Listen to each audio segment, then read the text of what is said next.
नमस्कार, मैं अंकुर तिवारी और आप सबका स्वागत है आपकी अपनी रिपोर्ट अंकुर की रिपोर्ट में। आप देख रहे हैं न्यूज भारत। जैसा कि अभी एक 3 दिन पहले हेमंत सोरेन जो कि झारखंड के मुख्यमंत्री थे और उनके घर में ईडी ने छापा मारा और छापा मारने के वक्त उनके घर से 35 लाख रुपया कैश बरामद की गई है और उनको जो ईडी ने जो छापा मारा उसके बाद फिर ईडी ने उनको कोर्ट के सामने समक्ष पेश किया 24 घंटा के अंदर ही और कोर्ट ने उन्हें जेल भेज दिया। लेकिन आज सुबह से ही एक बहुत ही बड़ा ट्रेंडिंग आपको ट्विटर पर चल रहा और खासकर यूट्यूब पर भी वो ट्रेंड बहुत मचा है।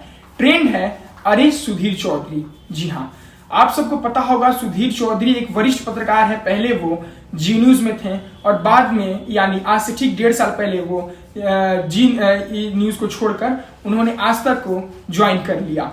लेकिन उनका मैं आपको पहले का उनका बता देता हूं, जो वो पहले वो कैसे कैसे क्या थे और कैसे कैसे वो एक वरिष्ठ पत्रकार की ओर बढ़े और इतना सारे लोकप्रियता और अपने नाम कमाए।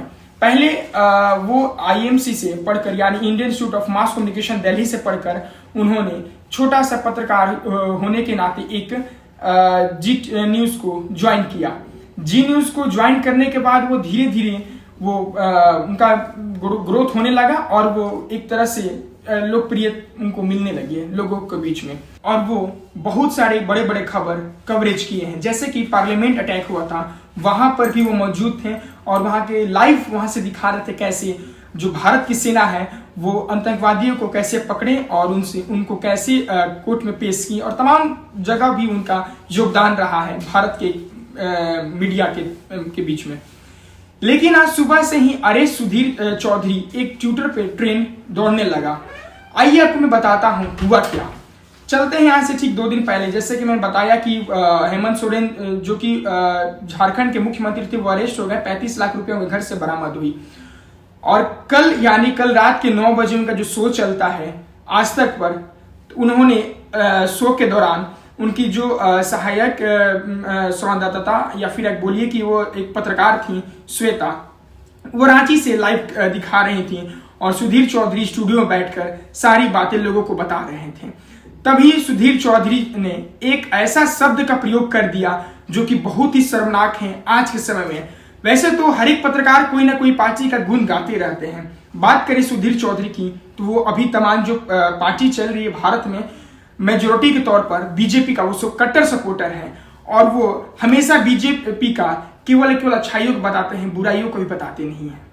लेकिन कहीं ना कहीं वो तरह से पत्रकार होने के नाते वो गलत कर रहे हैं और वही गलती कल वो दोबारा उन्होंने दोहरा दिया और उन्होंने हेमंत सोरेन को आदिवासी का दर्जा मतलब कि आदिवासी जाति से उन्हें सूचित कर दिया। लोगों इतने सारे लाइव जो चल रहा था टीवी पर उनके सामने बोल दिए कि अब तो हेमंत सोरेन जेल में चले गए और जेल से निकलने के बाद वो अपने जंगलों में और आदिवासियों के बीच में जाके वो रहेंगे क्योंकि वो आदिवासी समूह से आते हैं। देखा जाए तो कहीं ना कहीं बीजेपी हर एक जाति हर एक धर्म को सपोर्ट करती है और वो बीजेपी के एक पत्रकार हैं। इसलिए मैं बोल रहा हूँ बीजेपी के पत्रकार हैं कि वो हमेशा विपक्ष पार्टियों के जितने रेड पड़ते हैं, जितने उनके घर में सीबीआई जांच बैठती है, वो उत्साह भावना में उन पार्टियों को उनके नेताओं को साधारण रूप से उनके बुराइयों करते हैं और टीवी पर लोगों को दिखाते हैं। ठीक है, आप कहीं ना कहीं सही करते हैं लेकिन आप गलत भी करते हैं। क्या साधु और डकैत दोनों एक पार्टी में नहीं हो सकते हैं? बिल्कुल है। आप किसी पार्टी को देख लीजिए, चाहे वो बीजेपी हो, चाहे वो कांग्रेस हो, चाहे आम आदमी पार्टी हो, चाहे अनेक पार्टी हो देश में, वैसे ही आप हर एक दल में हैं। आप किसी भी व्यक्ति को उस पार्टी से जोड़ते हैं। जैसे कि 10 दिन पहले बिहार में जो नीतीश कुमार सीएम थे और मुख्यमंत्री थे, अभी भी हैं, अभी तो पार्टी चेंज होने के बाद तो हो ही गए हैं, बीजेपी के में ज्वाइन कर लिया और कुछ दिन महीनों पहले वो बोल रहे थे कि हम कभी भी बीजेपी ज्वाइन नहीं करेंगे, लेकिन उन्होंने पुनः ज्वाइन कर लिया। इसका 2 मुख्य कारण हो सकता है। पहला कि वो पलटू चाचा के नाम से उनको सब तो जानते ही हैं कि सब उनको पलटू राम कहते ही हैं। हो सकता है कि उनपे भी ईडी और सीबीआई का नजर बीजेपी के नेताओं ने दौड़ा दिए होंगे। दूसरा ये भी हो सकता है कि चुनाव का समय है, जीतने के लिए वो 9वीं बार मुख्यमंत्री बिहार के बन गए। खैर ये सब बात अलग है। आइए अपने मुद्दा पर आते हैं, सुधीर चौधरी जी के मुद्दा पर।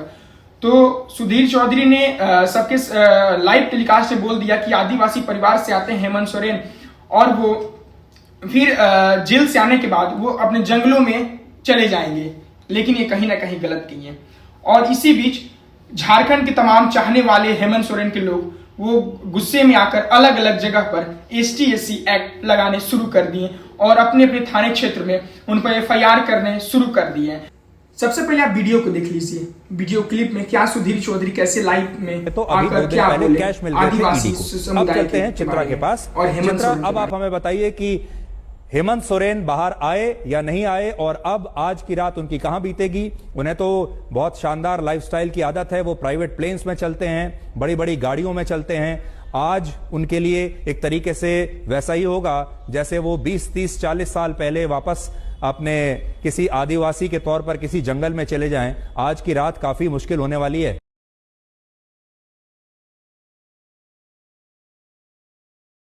कहीं ना कहीं सुधीर चौधरी गलत किए और उनको सबके सामने आकर माफी मांगना चाहिए और लोगों का तो कहना है कि उन्हें जेल होना चाहिए, लेकिन उनका ये गलती ऐसा दोबारा दोहराना नहीं चाहिए। बट उन्होंने कहीं ना कहीं गलत किया, किसी न किसी समुदाय को वो ठोस पहुंचाया।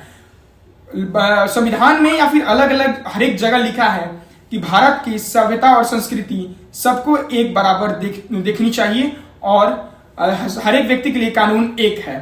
और कहीं ना कहीं देखा जाए तो ये सुधीर चौधरी जी ने गलत किया। और झारखंड के जो द्रौपदी मुर्मू है, जो कि हमारी भारत की वो राष्ट्रपति हैं, वह कहीं ना कहीं वही समुदाय से आती हैं। एक तरह से देखा जाए तो आप राष्ट्रपति का अपमान किए। खैर, आपको आकर लाइव माफी मांगनी चाहिए उन लोगों से, उन व्यक्तियों से। और बीजेपी का तो प्रोपेगेंडा है कि आप मेरे पार्टी में आ जाइए, आपको ED से, CBI से और तमाम तरह की जांच एजेंसियों से हम बचा लेंगे, लेकिन कहीं ना कहीं गलत है। अभी राहुल गांधी का जो कैंपेन चल रहा है, बहुत सारे लोग उनको विरोध कर रहे हैं, जो कि भारत जोड़ो यात्रा 2.0 चल रहा है, अभी बिहार से कलकत्ता की ओर रुख कर चुका है।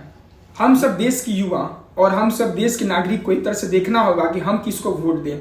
हम उन्हीं को वोट देना है जो हमारी बातों को, हमारी भावनाओं को सोचे समझे, ना कि उन व्यक्ति को जो हमारी भावनाओं और हमारी आत्मकथा को एक तरह से लात मारकर चली जाए। हम उन लोगों को वोट नहीं देना है। आने वाले कुछ दिनों में चुनाव होंगे, अलग अलग पार्टियां अलग अलग तरह के आपके सबके सामने एक